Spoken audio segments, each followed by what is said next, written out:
Pour la 6e année consécutive, les professionnels du chiffre, entendez les experts comptables ou les commissaires aux comptes, dans le cadre de l'Université de la profession comptable, ont choisi un thème fort pour le développement économique de l'île, cette année la mer, avec pour thème général un océan pour perspective. Alors pourquoi la mer, Bernard Fontaine? Écoutez, je crois que la raison elle est simple. Regardez autour de vous, la Réunion est entourée d'eau. Nous sommes une petite île, une petite terre, et avec une immensité autour de nous. Et je pense qu'il faut profiter de cette croissance, de cette vague, comme j'ai dit ce matin, sur de l'océan et de toutes les perspectives qui s'offrent à nous dans l'océan, mais aussi avec la surface des océans. Alors, si on veut développer économiquement la Réunion, il faut faire appel aux chefs d'entreprise. Donc vous avez pensé à eux dans la perspective d'un développement à partir de la mer. Oui, cette manifestation, comme les 5 précédentes, est surtout orientée et destinée aux chefs d'entreprise. L'idée, en fait, c'est de les pousser un peu dans des schémas de réflexion qui permettent de les faire sentir qu'il y a des perspectives également de développement d'entreprise. Potentialité. Voilà. Alors, on sait que traditionnellement, le Réunionnais regarde plutôt la montagne, les hauts, plutôt que la mer. Ouais. Alors, comment allez-vous débloquer cette situation? Dire qu'on va le faire en une journée, c'est peut-être un peu prétentieux. C'est sûr qu'on lance du coup une bouée à la mer, en fait, en essayant de les inviter à réfléchir au sujet. Mais je crois que le problème démarre bien en amont, et c'est une des raisons pour laquelle d'ailleurs on a dans nos universités aussi pas mal d'étudiants. Ça démarre chez les jeunes. Il faut qu'on ait une prise de conscience. Il faut qu'il y ait de la formation qui soit structurée, qu'on invite effectivement les Réunionnais, les jeunes Réunionnais notamment, à s'intéresser au sujet, parce qu'effectivement il y a des perspectives devant nous.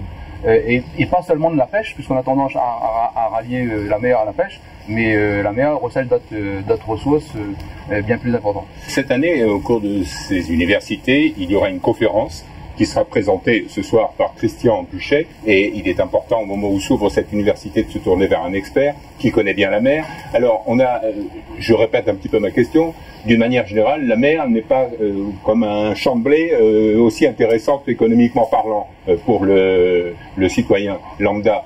Alors, c'est beaucoup plus intéressant qu'un champ de blé, parce qu'un champ de blé, il n'y a que le blé, tandis qu'en mer, il y a la surface de la mer. La mer, c'est 4 dimensions, vous savez, on l'oublie.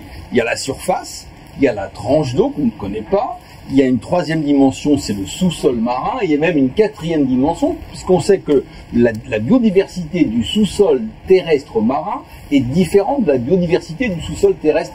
Si vous voulez, vous avez tout au fond des mers. Parfois les politiques disent que d'eau, parce que notre pays a la chance d'être le 2e domaine maritime au monde, hein, et grâce à l'outre-mer, dans l'océan Indien, le domaine maritime français, c'est 2 700 000 km². Alors pourquoi faire? Ben, il y a tout dans la mer. Il n'y a pas que des poissons, vous avez des terres rares, vous savez, ces 17 métaux stratégiques dont on a besoin pour nos iPads, etc.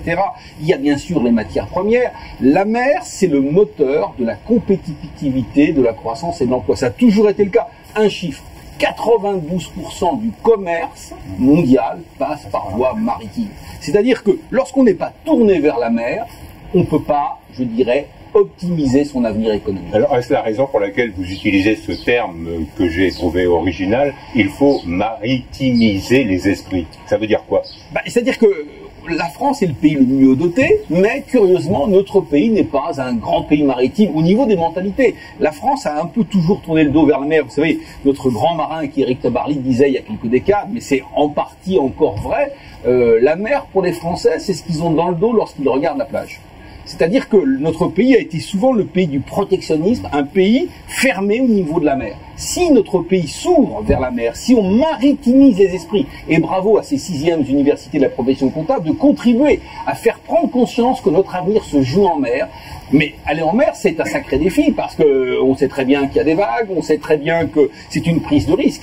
Et finalement, il y a un lien très clair entre notre non-ouverture vers la mer et notre difficulté à accepter le risque. Et pourtant, la mer, comme le risque, fait partie de la vie. Alors, en quoi concrètement les Réunionnais peuvent s'intéresser à la mer? Dans quel domaine il y a des perspectives de développement économique? Parce que c'est bien ça l'objet final, c'est de développer économiquement la Réunion à travers les ressources maritimes. Et de manière durable, c'est-à-dire Et pérenne. désirable. Dans tous les domaines, vous savez, d'abord il y a la pêche. On peut très largement optimiser la pêche. C'est une région magnifique, il y a beaucoup à faire au niveau de la Réunion à ce niveau-là. Ça a été d'ailleurs rappelé ce matin par les différentes autorités. C'est le développement portuaire. Si la Réunion, à travers son grand port, devient un hub, ce sont des centaines d'emplois qui vont créer. C'est mettre la Réunion en synergie. C'est Internet. On oublie qu'Internet, c'est pas des satellites, sauf à des fins militaires, ça passe par des câbles à fibre optique sous la mer. Je crois beaucoup au gisement d'algues. Il y a énormément d'opportunités au niveau de l'algue, au niveau de l'aquaculture, au niveau de la biodiversité, c'est-à-dire pour notre santé. La mer, Et les c'est énergies 80%. renouvelables. Les énergies renouvelables. On avait inauguré dans le cadre du Grenelle de la mer le premier démonstrateur à terre en novembre 2011 d'énergie thermique des mers.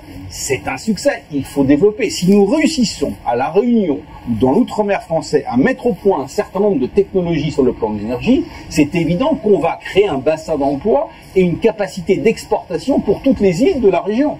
C'est-à-dire que de tout point de vue, la mer est une source, encore une fois, de compétitivité, de croissance, mais à condition de le faire de manière raisonnable, c'est-à-dire durable, c'est-à-dire désirable, et c'est tout à fait possible.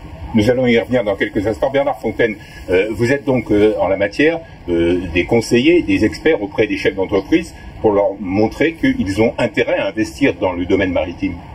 Bien sûr, aussi bien les experts comptables que les commissaires aux comptes. Les commissaires aux comptes font un certain nombre de contrôles. Les experts comptables vont faire ce que vous appelez les projets, les prévisionnels. Nous allons les valider. Mais il n'y a pas que cet aspect chiffre. Il y a aussi l'aspect qualitatif qu'a évoqué tout à l'heure Monsieur Buchet sur le potentiel de la mer, de l'océan salé qui nous entoure. Tout à l'heure, justement, quelqu'un d'autorité disait que 5% des poissons pêchés dans notre zone est à mettre à notre actif. Il faut changer cela. Oui, il est inadmissible qu'on soit obligé d'importer des tonnes et des tonnes de poissons pour la consommation locale. Exactement. Mais bien sûr, nous, professionnels du chiffre et du droit, sommes là pour accompagner les entreprises qui souhaitent se développer dans ce secteur à fort potentiel. Alors, vous êtes l'ancien secrétaire général du Grenelle de la mer. Alors, le mot Grenelle a une connotation particulière en France depuis le passage de Jean-Louis Borloo au gouvernement. Qu'est-ce qu'a apporté le Grenelle de la mer ? Écoutez, il a apporté peut-être une nouvelle manière de voir la mer. Et ça, on le voit un petit peu partout. Avant, la mer, c'était un peu l'univers d'où venaient nos problèmes, les marées noires, les problèmes, la mortalité, parfois. Non, la mer, il faut la regarder telle qu'elle est. C'est-à-dire, c'est la plus formidable moisson jamais offerte aux hommes, pour reprendre votre métaphore sur le blé. Elle peut tout nous apporter, mais à condition de se tourner vers elle. À condition d'avoir l'esprit entrepreneurial pour nous tourner vers elle, puisqu'elle nous donnera tout un tas d'opportunités. Qu'est-ce qu'a apporté le Grenelle de la mer ? Eh bien, c'est évident, d'une part, une méthodologie, une nouvelle manière de voir la mer. Ça a été le développement très fort au niveau des énergies marines, renouvelables, mais il faut continuer, bien évidemment. On a maintenant des conseils maritimes ultramarins, mais, vous savez, ça s'est un peu arrêté. Je dirais, il faudrait aujourd'hui aller beaucoup plus loin.